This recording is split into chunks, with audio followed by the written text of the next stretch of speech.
છો YNN news. હવે જોઈએ અગત્યના સમાચાર.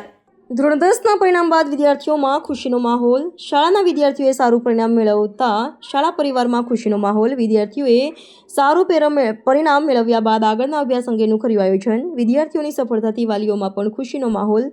રિઝલ્ટ સારું આવતા વિદ્યાર્થીઓ તથા વિદ્યાર્થીનીઓએ સ્કૂલના કમ્પાઉન્ડમાં ગરબાની રમઝટ કરી જાણે નવરાત્રિ જેવો માહોલ નજરે જોવા મળ્યો હતો.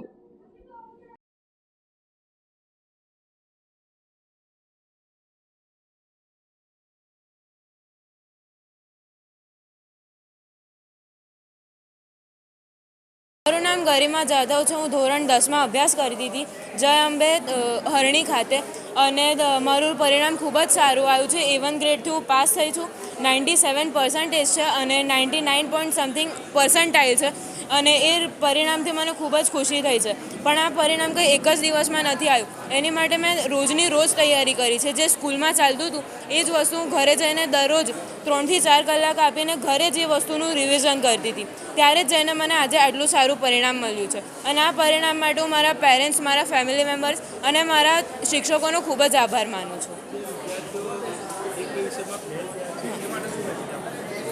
એમના માટે હું એટલી જ સલાહ આપીશ કે ચિંતા કરવાની કોઈ જરૂર નથી.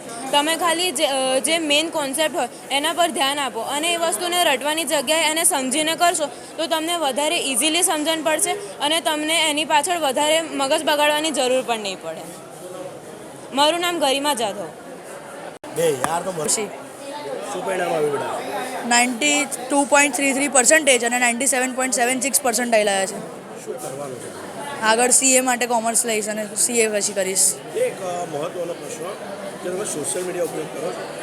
એટલો નહીં, એક દિવસનો ખાલી કલાક, વધારે નહીં. ઇન્સ્ટાગ્રામ? હા, પણ 15-20 મિનિટ, વધારે નહીં. ફેસબુક? ના. ટ્વિટર? ના. યુટ્યુબ? ના. ઓકે, શું મેસેજ આપવા માંગશો? તમે તો હવે 11થમાં આવી જશો, કોમર્સ લેશો, 10થના વિદ્યાર્થીઓને શું મેસેજ આપશો? 10થના વિદ્યાર્થીઓને કે તમે બહુ બોર્ડ એક્ઝામ એમ કરીને ડરી ના જતા, તમારી મહેનત કરજો એટલે તમને તમારું પરિણામ સારું મળશે જ. ભગવાન તમારી બધા સાથે જ હોય છે એટલે હેલ્પ કરશે જ. કઠોર સવાલ. હા, કે જે મહેનત નથી કરતા એ તો ફેલ જ થવાના? હા, એ તો છે. એ તો ફેલ જ થશે. મહેનત નહીં કરે ફેલ? ના, મહેનત નહીં કરે તો ફેલ જ થશે. Subscribe now and press the bell icon. Never miss an update.